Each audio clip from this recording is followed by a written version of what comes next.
ही पाका की मकान चाहिए कि सुनी अगुआ महान की बाटे के आरमान कि समधिनिया जवान चाहिए। चाहिए हो हाँ चाहिए का कि चाहिए समधिनिया जवान चाहिए। आप ही के जैसे समझी जी की फरमाइश होगी। अब पता नहीं आपके बच्चे कब बड़े होंगे, कब शादी होगी, कब आप मुझे बुलाएंगे। हो सकता है उस टाइम तक मैं कहीं बुढ़ी ना हो जाऊं। हाँ? उसके बाद भी बुलाएंगे आप। ठीक है, एगो लाठी दे दीजिएगा, ऐसे पकड़ के आऊंगी ऐसे ऐसे डोलते हुए। लेकिन आप ही के जैसे समझी जी, रंगदार समझी जी, ठीक कि ना दहेज में सामान चाहिए, ना दहेज में सामान चाहिए, कि ना ही पाका के मकान चाहिए, ना ही पाका के मकान चाहिए, कि ना दहेज में सामान चाहिए, ना ही पाका के मकान चाहिए। सुनी अगुआ समधिनिया जवान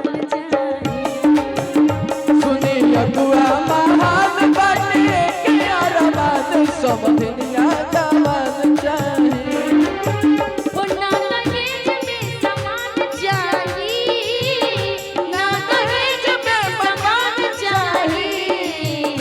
सुने अगुआ महान बाटे के आरमान समधिनिया जवान चाहिए।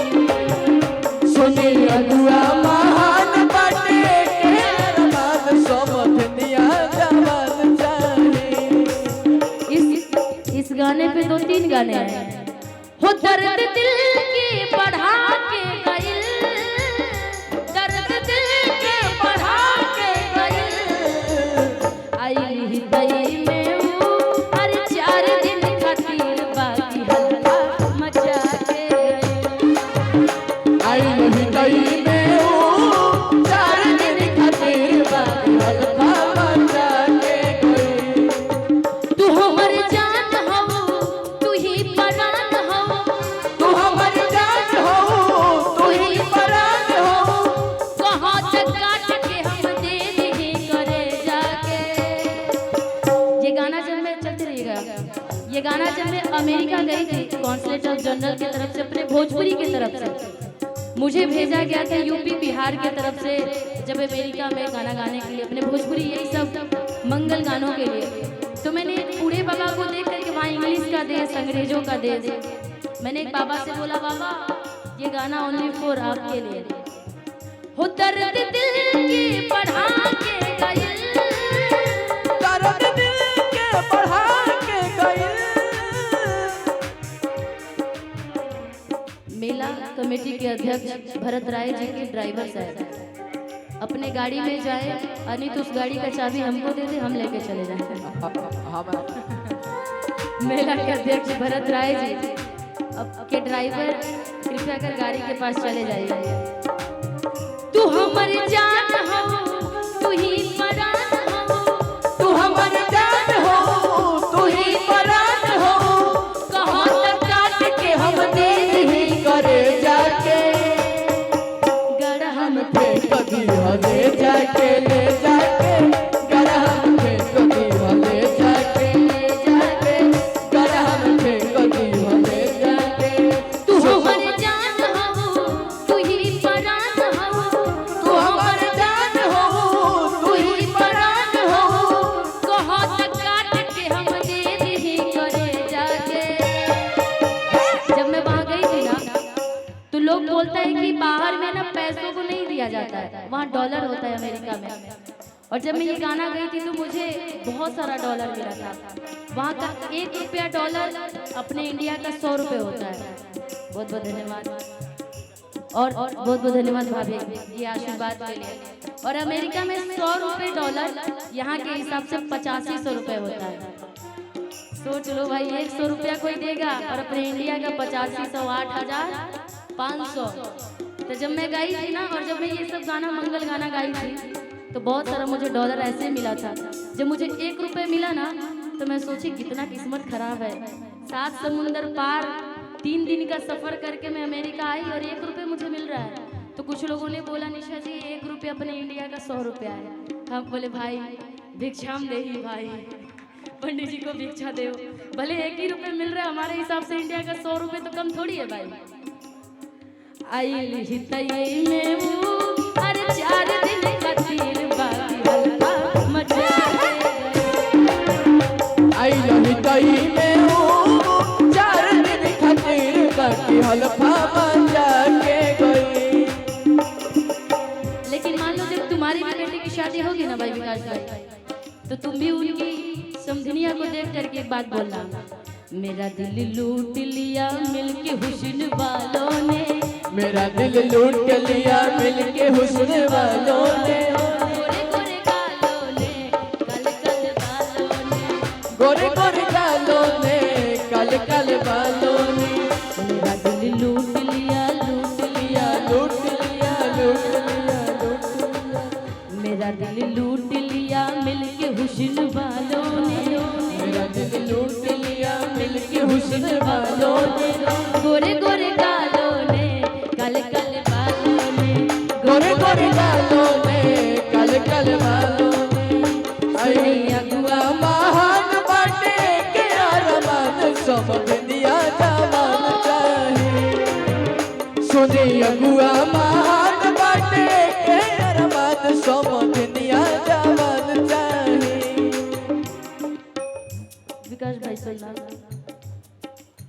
ना चाहे कूलर ना चाहे टीवी, भोला ला चाहे हमके पढ़ल लिखल बीबी, बेगरा ना चाहे हमके पढ़ल लिखल बीबी। एक तो आपका नाम भोला, दूसरा काम भोला। एक गाना सुने हैं, मर्द मिलल भोला लहर लुटे टोला, जिसके पति सीधे साधे होते हैं ना, सही बात।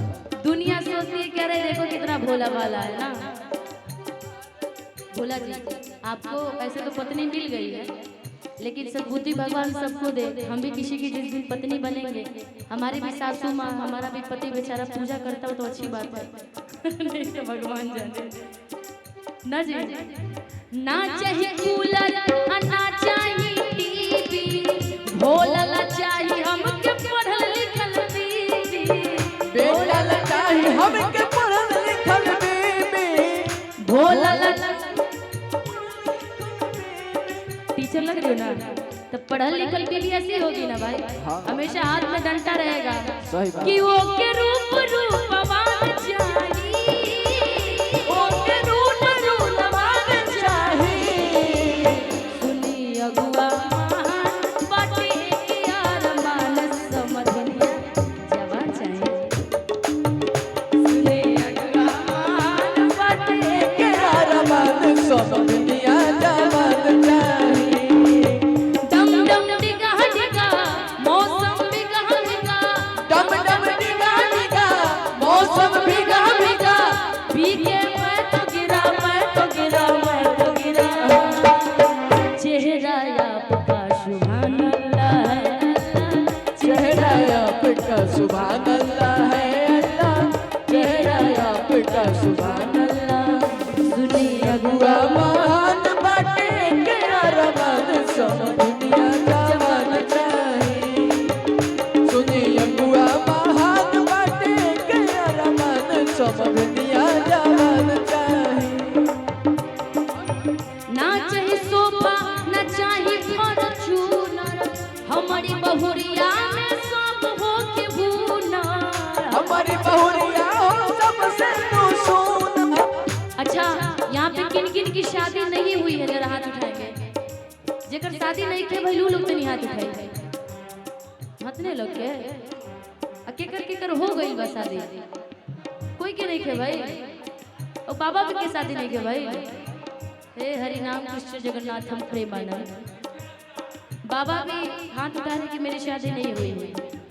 अच्छा भगवान करे अपने सनातन धर्म में तो उतनी शादियां नहीं लिखी है, लेकिन हो जाएगी उनकी भी ना।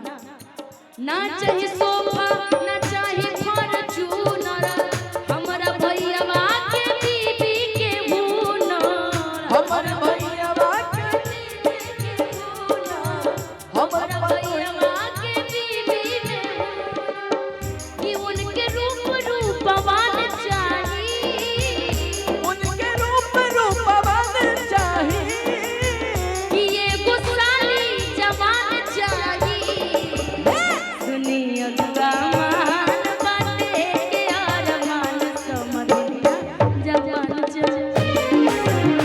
सुनी अगुआ महान बाटे के अरमान समझनिया जवान चाहिए।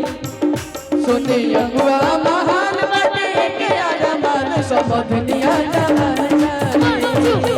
सुनी अगुआ महान बाटे के अरमान समझनिया जवान चाहिए। सुनी अगुआ महान बाटे के अरमान समझनिया जवान चाहिए। सुनी अगुआ महान बाटे के अरमान समझनिया जवान चाहिए। कि सुनी अगुआ महान की बाटे के अरमान कि समझनिया जवान चाहिए। चाहिए चाहिए।